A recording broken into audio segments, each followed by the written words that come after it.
wena ununcedo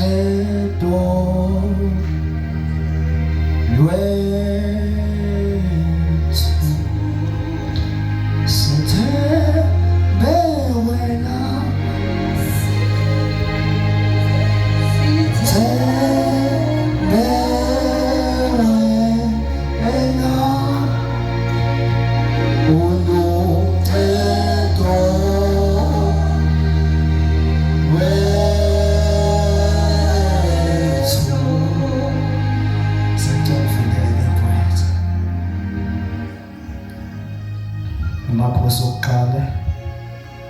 Chapter 2, verse 27.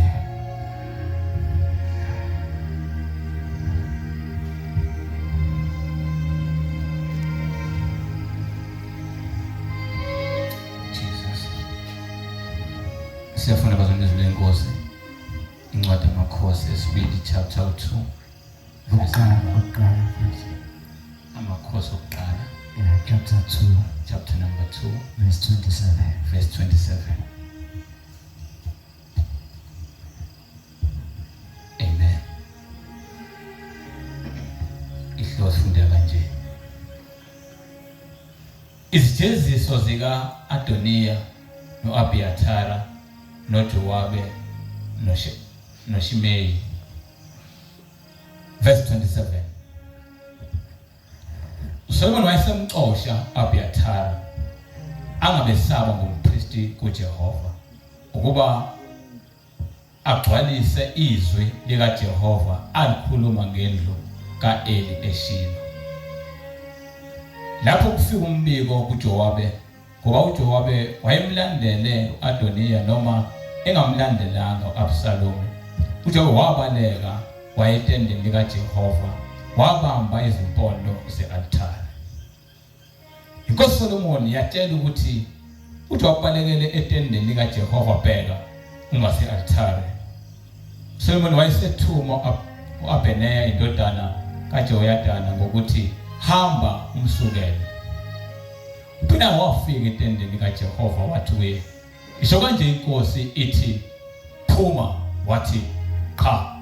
Yakufela lapha eBenaya wabuyisela enkosini izwi lokuthi washo njalo uJowabe wangiphendula kanjani. Inkosi yathi kuye, yenza njengokusho kwakhe, umsukele umbele ukuba asuse kimi nakuyo indlu kababa igazi elachithwa ngeze nguJowabe. Sicotha ngiyazi ilo nkosi izwi lakho namhlanje usukhuluma ngayo namkhonza kumbisele phambi kwethu. Qhubeka Nkosi, siyabonga ukukhuluma ngawo lembatho befihla evule umlomo wakhe sizwe wena udabule inhliziyo zethu zedlula izwi lakho. Dotha sonke sisemgodini lokuletha ngcwele siphumele ekukhanyeni nawe Jesu Nkosi ophilayo. Amen. Hallelujah. Azaba ngiyabingelela abosibili ngamanye Jesu. Amen. Igama lami ngingusipho Sibonga Sibisi. Izwe esitholayo ngithande ukulekha phakathi singaqali ekuqaleni ngoba lithanda ukuba lide kakhulu. Amen. Kodwa uma lichaza ngaphambili lichaza ukuthi wafika isikhathi njengenkosi uDavide sekuphela amandla esezofa ngegama lakudala wethu ukhothama inkosi. Amen. Kusho ukuthi ekusukeni ekulokhuzane kwalapho kuthiwa uDavide wathi esegwele ukufa kuthiwa kwakukhona uAdoniya. Amen. uAdoniya uma limchaza iBhayibheli limveza njengendodana kaDavide yayindala. Amen. Kusho ukuthi uma uyinkosi ngosiko lakwaZulu kuba lento ukuthi ubukhosi uma ukhothama kuwela kumadodana akho. Amen. Kusho ukuthi uAdoniya waba nalento ukuthi vele njengoba besegula ubukhosi buzowela kumina. Amen. Kanti uthathe into ngaphandle kwemvumo and futhi into eyayivele yenziwa uNkulunkulu. Amen. Kuthiwa uAdoniya, kuthiwa kwakukhona umuntu uDavid esaphethe, kwakukhona umuntu wayethembekile kuDavid kwakuthiwa uJowabi. Amen. uJowabi umchaza iBhayibheli njengomuntu owayethembekile kuDavid, ngoba uma lichaza ukuthi uDavid khona la wayebhekana khona nezimpi, abantu bamjikele, kodwa uJowabi ema kwisandi laDavid. Amen. Kusho ukuthi uma uDavid esezokhuthama, uAdoniya uma esefuna ukuthatha ubukhosi bukaDavid, amen, uqede uJowabi kuthiwa uze nawe uyashintsha uyolandela uAdoniya. Amen. Ulandela uAdoniya kusho ukuthi uma ngase kuthiwa kunento mhlawumbe noma kuyaholwa, uma kuzongena omunye umphathi ongaphansi noma umphathi, uba nento ukuthi ufuna ukuyiveza kuqala ukuze mekhona isikhala esivelayo ubonakala ukuthi wena une-experience ngenxa ukuthi usuke wafunda ngaphambili. Amen. Kusho ukuthi uAdoniya waba kanjani, uJowabi waba kanjani, kanti akazi ukuthi ukukhetha kwaNkulunkulu akufani nokukhetha kwabantu. Amen. Kanti uNkulunkulu akakhethanga njengokubona kwabantu. uNkulunkulu ukhethe uSolomoni. Amen. Uma ekhetha uSolomoni, kanti uAdoniya wenza iphutha lokuthi angenzi into efuna ubaba noma ahambele ubaba ngemuva. Amen. Uma ufuna ukuthatha into yomuntu kwethiwa ngegama elula, kwethiwa umhambela ngemuva engazi. Amen. Kodwa uAdoniya wathi uSolomoni esephatha, kusho ukuthi leyo sifana nokuthi uSolomoni noAdoniya sebenjengezitha. Amen. Ngenxa ukuthi vele sekuzoba khona ukuphambana phakathi kwabo wabili, ngenxa ukuthi lo ubesibhekile isikhundla, kodwa lesikhundla angasithola sathola umuntu. Amen. Uma liqhubeka ekuthenini wathi uSolomoni uma esephethe, angithi njengoba esephethe seyinkosi, usefuna ukususa uAdoniya. Uma esusa uAdoniya kapho ukuthi kumele uJowabi amsuse ukuze akhiphe lento eAdoniya mhlawumbe ngeke uSiJowabi singenile. Kusho ukuthi uma basusa kumele basuse nowabili. Amen. Kusho ukuthi uma esezomsusa uAdoniya kuthiwa wacela into eyodwa. Amen. Kuthiwa wacela umuntu wesifazane. Amen. Umuntu wesifazane akwakunento ukuthi uDavid, umuntu wesifazane wayebekwe phambili kwaDavid ngesikhathi uDavid eguye kwelufa. Benento ukuthi mhlawumbe ngenzeka ukuthi uDavid njengomuntu owayebathanda abantu besifazane, mhlawumbe bebona le ntombi uzokhwehlela kabili kathathu avuke. Amen. Babenaleyo ukade ulokuzana, ukade uAdoniya useAdoniya ngenxa ukuthi ubaba uze wafa engayithintanga le ntombi. Ngicela mina ninike le ntombi, mase ngiyaneliswa base ngihamba nokwami. Amen. Kuthi ukuthi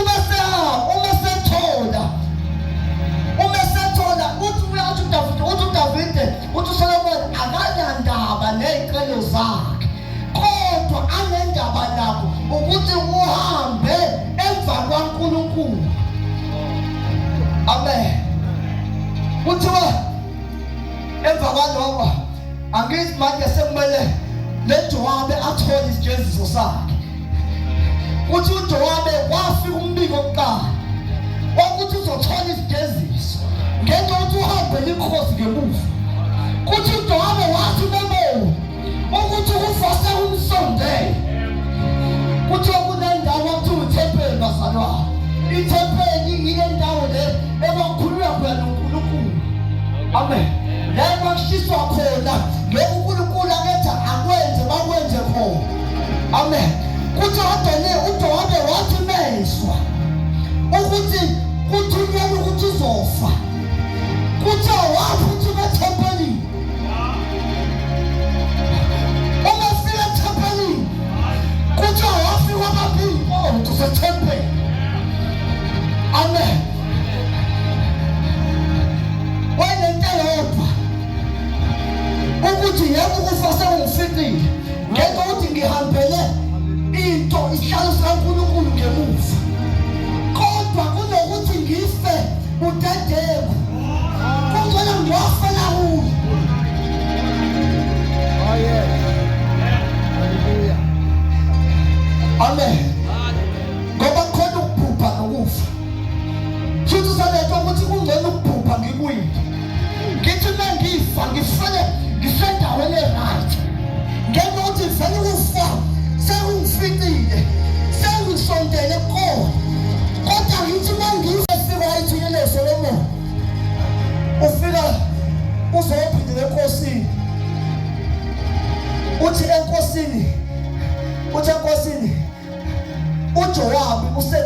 umbisa ngenothi baselapha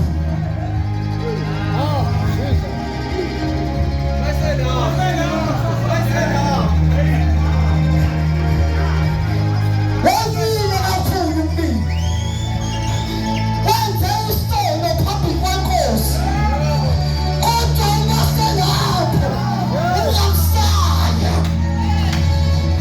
ungaselapho akusangeni muntu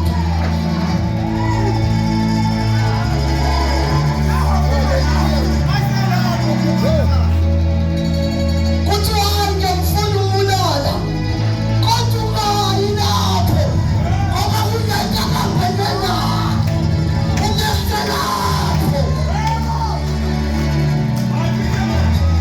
ungaselapho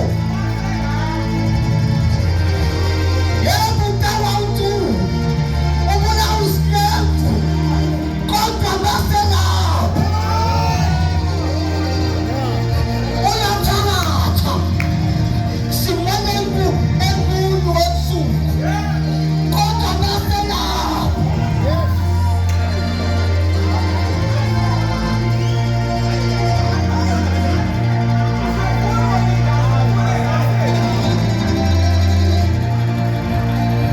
uSolomon uyinkosi brother Dlamini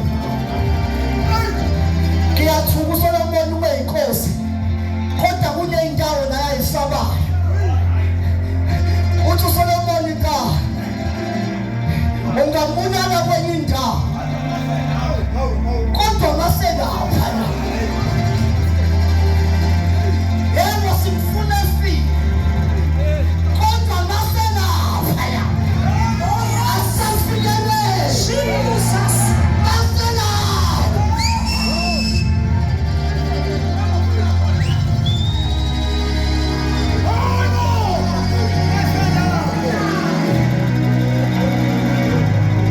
maselapha brother Sbu maselapha ya yebo ukanjani kanjani ubizwa ngamagama kodwa bese uJesu asifikelele hayi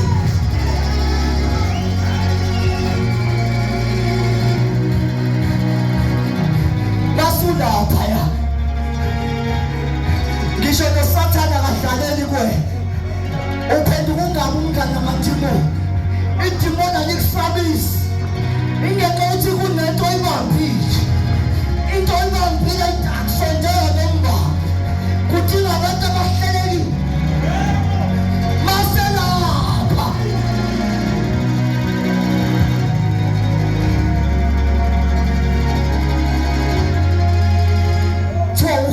awumlindele awuzama ukumlindela mhlawumbe aphuma umbize uthe Jobe awuphume lapho ngoba kumele ngikhethe inkosi engithumeko manje lo muntu understand noJobe wathuka othi Jobe kwenze njani mhlawumbe washo ukuthi cha Jobe ngifuna ukubulala kodwa manje usendaweni yangoko afunani isikhathi indawo kuyona ngezothi nasulapho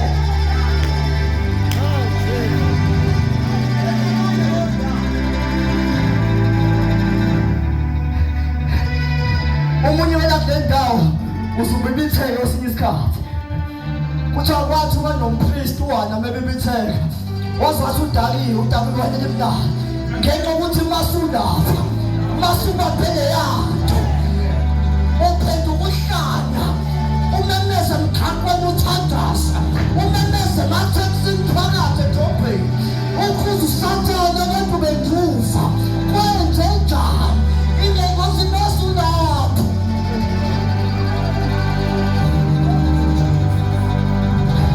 ebazalwane basenkwayo umuye ungena lapha kutirana nokusuza uqala ushintshe uJobe azange phela uyilungisa ungangena ngisho noma uyiphethe into yakho isephaketheni ungene uye khona izosiphumela ngendlela asathi nakazi masulapha ngisho noma ungaphatha idosha lakho lemfuyo ungasulapha.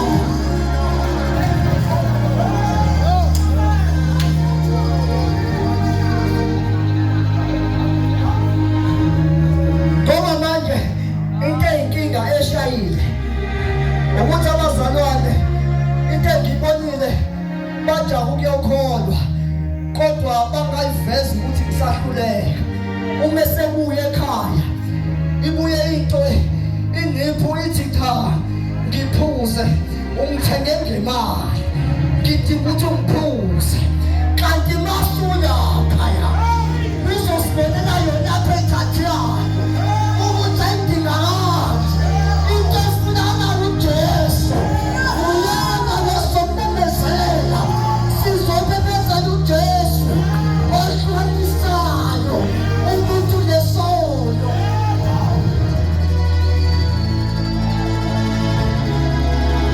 Ebazalwane uma ubambe i-altar uyaconcentrate kuyona ngenxa ukuthi awufuni kokuqala liwe noma ufuni limali. Sho ukuthi ungaconcentrate kanjani ukubamba i-altar ube futhi uphinde ubheke nengipho emuva kumele kuphase kodwa. Amen. Ilekho kodwa kumele kuphase. Akusebenzi ukuthi umuntu uyakholwa aphinde angahlukanga. Uma ukholwa uconcentrate entweni eyodwa sho ukuthi uma uconcentrate entweni eyodwa kulento eyodwa kumele ihlukane phakathi kukaJesu noSathane. Amen.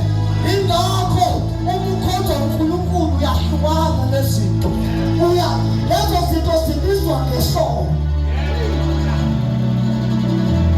Kusho ukuthi uhlukana nesono mase uconcentrate kuyaltar ngenxa ukuthi mase lapho uzothandaza nomuntu.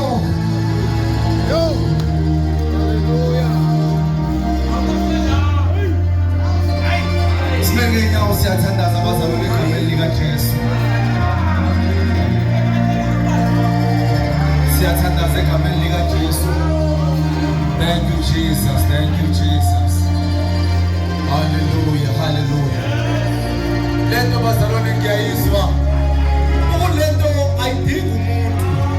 Ayifuni umuntu ukuthi aqala asilungise yena. Lento yona elungisa umuntu, yona elakhaya umuntu. Akekho umuntu ongathi ngale ngiqale ngibe right. Kuze ngikhothe uNkulunkulu sangeka iniphu. Sangeka amantombazane, sangeka abafana. Abayeka abafana kodwa basifuna. Hallelujah.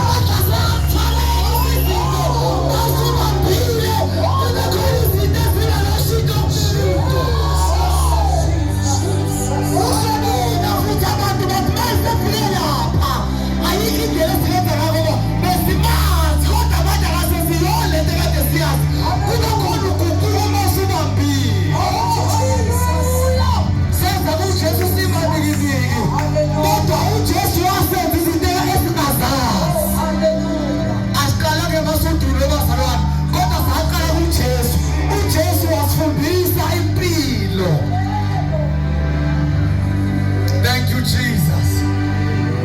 Thoma selapho. Noma ngabe kuthiwa besifisa ukubulala kodwa ngoba usefike la. Mayisefike la sikwazi ukumthinta. Namadimoni bekwazi ukumthinta kodwa bengafika la. Amadimoni bekwazi ukunyakaza kodwa bawufike la. Awusanyakaziswa yiba. Awusekho. Mawusula awusekho. Jesus. Akhona manje kusuka abazalwane enza ngisho umzalo osinziwa ngabesi. Hallelujah. Jesus. Uma ekhona abazalwane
egameni likaJesu.